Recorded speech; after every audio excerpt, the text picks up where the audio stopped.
आप लोगों का स्वागत करता हूं। जैसा कि इसके पहले आपको मैं सन 2022 का जो पेपर आपका हुआ है, पहला सेट सन 2022 का, तो उसमें मैं 5 के का को हल करा चुका हूं, गा को हल करा चुका हूं। और अब आप लोग इसमें 5 का खा नंबर क्वेश्चन देखेंगे। ये एक न्यूमेरिकल है और ऐसे न्यूमेरिकल इस समय एग्जाम में बहुत पूछे जा रहे हैं। न्यूमेरिकल में लिखा हुआ कि 2 × 10⁻−10 मीटर त्रिज्या के वृत्ताकार मार्ग पर, तो एक वृत्ताकार मार्ग है और इसमें ये बता रहा है इसकी त्रिज्या दी गई है। वृत्ताकार मार्ग की त्रिज्या, इसको बाहर से नोट करेंगे, r = 2 × 10⁻−10 मीटर।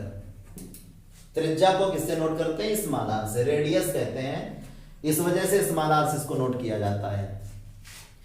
अब कह रहा है कि इस वृत्ताकार मार्ग पर एक इलेक्ट्रॉन 3 × 10⁶ मीटर प्रति सेकंड की चाल से चक्कर लगा रहा है। इसके चारों तरफ 3 × 10⁻6 मीटर प्रति सेकंड की चाल से चक्कर लगा रहा है। तो ये इसकी वेलोसिटी है, वेग है इसका। वेलोसिटी को यानी वेग को v से नोट करेंगे और इसमें 3 × 10⁻6 मीटर पर सेकंड, ये हमने इसका वेग नोट कर लिया। कह रहा है एक समान चक्कर लगा रहा है वृत्ताकार मार्ग के केंद्र पर उत्पन्न चुंबकीय क्षेत्र।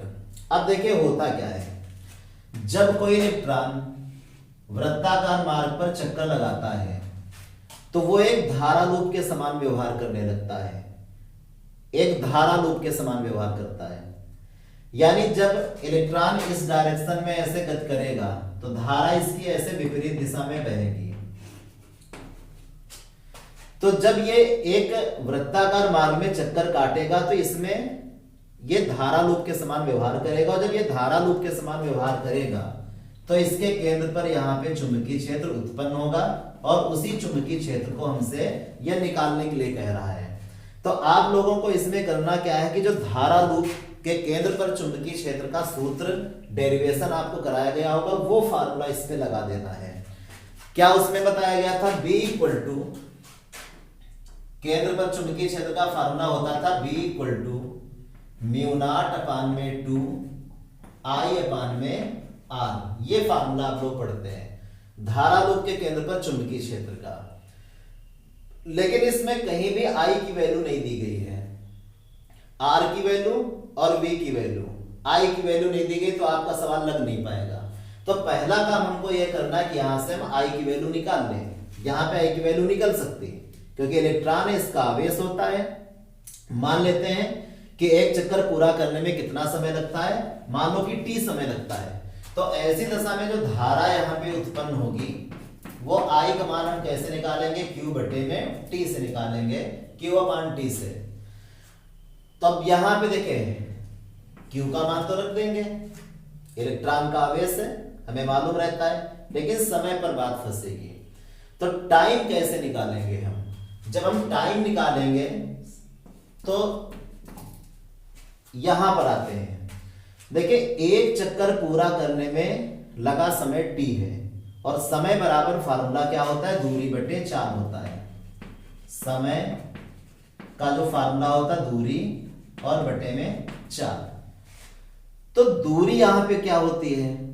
जब कोई पिंड वृत्ताकार मार्ग पर सर्कुलर पैथ पर गति करता है, मोशन करता है, तो दूरी का काम कौन करता है? परिधि करता है।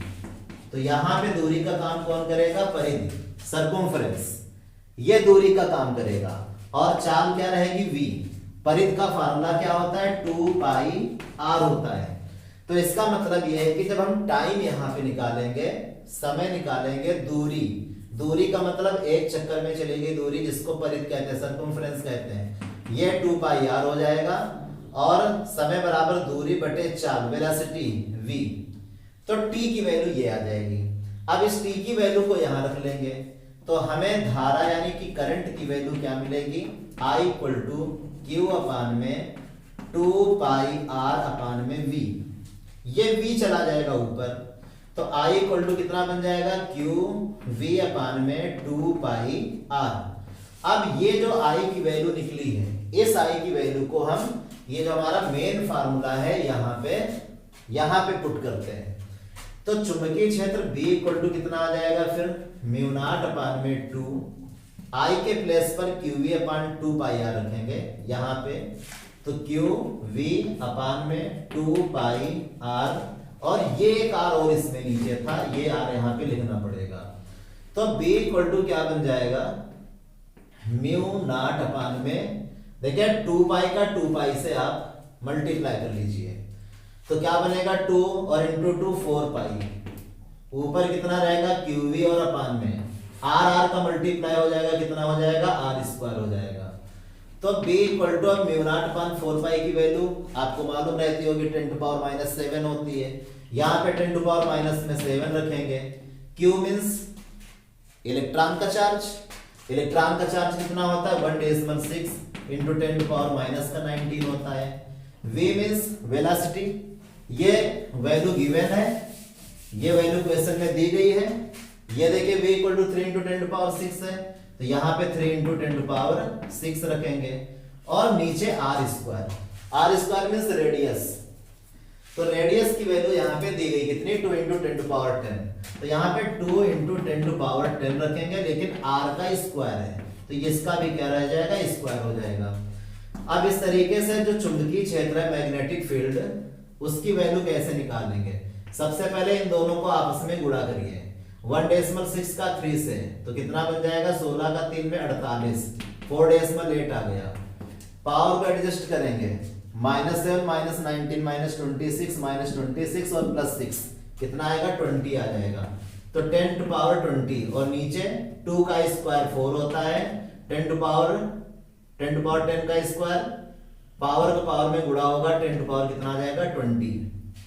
अब ये दोनों पावर से पावर हो गई कैंसिल यहां पे काटोगे 4 × 4 बनेगा और 4 दूनी 8 1.2 यानी B इक्वल टू 1.2 और जो चुंबकीय क्षेत्र होता है इसके जो मात्रक होता है वो टेस्ला होता है इसलिए यहां पे टेस्ला लिख लेंगे तो ये क्वेश्चन नंबर 5 का खा ये बहुत इंपॉर्टेंट है इसे आप तैयार करिए अच्छे से ऐसे प्रश्न इस समय बहुत पूछे जा रहे हैं जो प्रश्न बहुत पूछे जाते हैं वो अंसार पेपर जब आप हल करते हैं तभी आपको पता चलता है कि कौन से प्रश्न इस समय ज्यादा पूछे जा रहे हैं हमें उसी तरीके से तैयारी करनी होती है अगर आप अंसार पेपर नहीं हल करेंगे तो आपको ये पता नहीं चल पाएगा कि कैसे प्रश्न परीक्षा में ज्यादा आते हैं और हमें तैयारी किन प्रश्नों की करनी चाहिए पहले अब इसी में देखिए 5 का घा ये भी एक न्यूमेरिकल है 5 का घा प्रवृत्ति खगोलीय दूरदर्शी करा दिया गया है उसको आप देख लीजिए उसका अलग से वीडियो बना हुआ है इसमें लिखा है कि एक इलेक्ट्रॉन 500 वोल्ट के विभवांतर से त्वरित होता है एक इलेक्ट्रॉन है जिसको 500 वोल्ट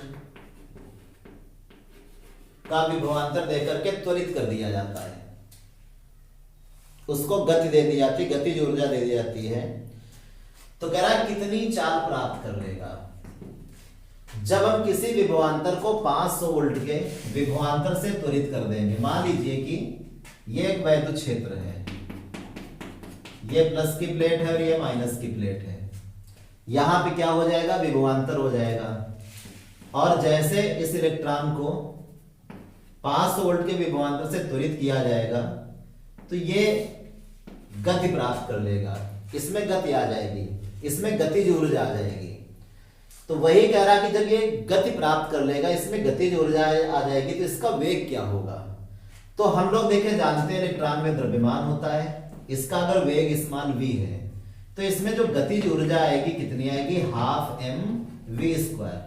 ये गतिज ऊर्जा का जो सामान्य फार्मूला होता है इसी की बात हो रही है यानी गतिज ऊर्जा का वो फार्मूला जिसमें वेग होता है वो 12 mv² होता है और हमसे वेग निकालने के लिए कह रहा है लेकिन साथ साथ में यहाँ पे विभवांतर की भी बात कह रहा है देखिए चूंकि विभवांतर ने ही इसको क्या दी है गतिज ऊर्जा दी है तो एक गतिज ऊर्जा का फार्मूला विभवांतर के पदों में भी होता है और वो k बराबर qv होता है अगर किसी आवेशित कण को हम किसी वैद्युत क्षेत्र में किसी विभवांतर से त्वरित करते तो वहां पे k बराबर qv गतिज ऊर्जा के दो फार्मूले हो गए अब इन दोनों को आप बराबर कर दीजिए आंसर आ जाएगा तो हम करेंगे ये कि चूंकि वेग निकालना है तो यहाँ पे लिखेंगे 12 m v square equal to में के वी। ये भी गतिज ऊर्जा है वेग के पदों में, ये भी गतिज ऊर्जा है विभवांतर के पदों में, दोनों जो गतिज ऊर्जा है इसलिए दोनों को बराबर कर दिया। अब यहां से v स्क्वायर इक्वल टू कितना बन जाएगा 2kv और अपान में इस मान है। तो v इक्वल टू जैसे स्क्वायर हटाएंगे इधर रूट बनेगा और 2kv और अपान में इस मान में आ जाएगा। तो v इक्वल टू 2k की वैल्यू हम रख देते हैं यहां पे, अभी वैल्यू ना रखें, ये गलत है यहां पे, ये दोनों बराबर करने हैं इसलिए QV लिखना चाहिए था यहां पे। तो यहां पे क्या रहेगा Q और V रहेगा, ये Q और V। तो अब यहां पे वैल्यू रखी जा सकती हैं, तो बन जाएगा 2, Q की वैल्यू कितनी है इलेक्ट्रॉन का आवेश 1.6 × 10⁻⁻19 हो जाएगा। और ये कौन है विभवांतर है, ये कितना है 500 है, यहां पे 500 पुट करेंगे। और नीचे क्या है स्मॉल m, ये क्या है इलेक्ट्रॉन का मास है, इलेक्ट्रॉन का द्रव्यमान है 9.1 × 10⁻31। तो इस तरीके से v की वैल्यू कितनी आ जाएगी, सबसे पहले हम 2 का 500 में गुणा कर लेते हैं। देखिए 2 का 500 में गुणा करोगे 1000 आएगा, 1000 का मतलब 10⁻3, उसमें 3 जीरो होंगे, वो 10⁻3 इस -19 में -19 में हल करेंगे 10 घात माइनस का 16 बचेगा। तो 1.6 × 10⁻⁻ में 16 आ जाएगा और नीचे कितना रहेगा 9.1 इंटू में 10⁻31। अब इसकी पावर को हम यहाँ पे एडजस्ट करते हैं। पावर जब एडजस्ट करेंगे -31 ऊपर जाएगा प्लस का 31 में 16 कम करेंगे 15 बचेगा। तो v इक्वल टू आ जाएगा 1.6 और अपान में 9.1 इंटू 10⁻15। अब 9.1 का आप 1.6 में भाग कर लीजिए। 9.1 का 1.6 में 9.1 का हम भाग कर लेंगे। जब इन दोनों का हम भाग करेंगे तो आएगा 0.1758। v का मान कितना आ जाएगा 0.1758 और इंटू में 10⁻15। दशमलव को 3 अंक पीछे लेकर जाते हैं तो v की जो वैल्यू आ जाएगी यानी 5 के पीछे लगाएंगे 175.8। इसमें पावर में 3 कम हो जाएगा, जब दशमलव पीछे लेकर जाते हैं तो घात कम होती है, तो 15 में 3 कम होगी क्योंकि 3 अंक पीछे लेकर आए वो 12 बचेगा। अब 175.8 का वर्गमूल निकाल लेंगे। जब इसका वर्गमूल निकालेंगे तो 13.26 निकल के आएगा 13.26 और 10⁻12 का वर्गमूल घात को आधा कर दीजिए 10⁻6 बचेगा। तो इस तरीके से इतनी इसकी चाल आ जाएगी मीटर प्रति सेकंड। तो ये इसका आंसर हो जाएगा।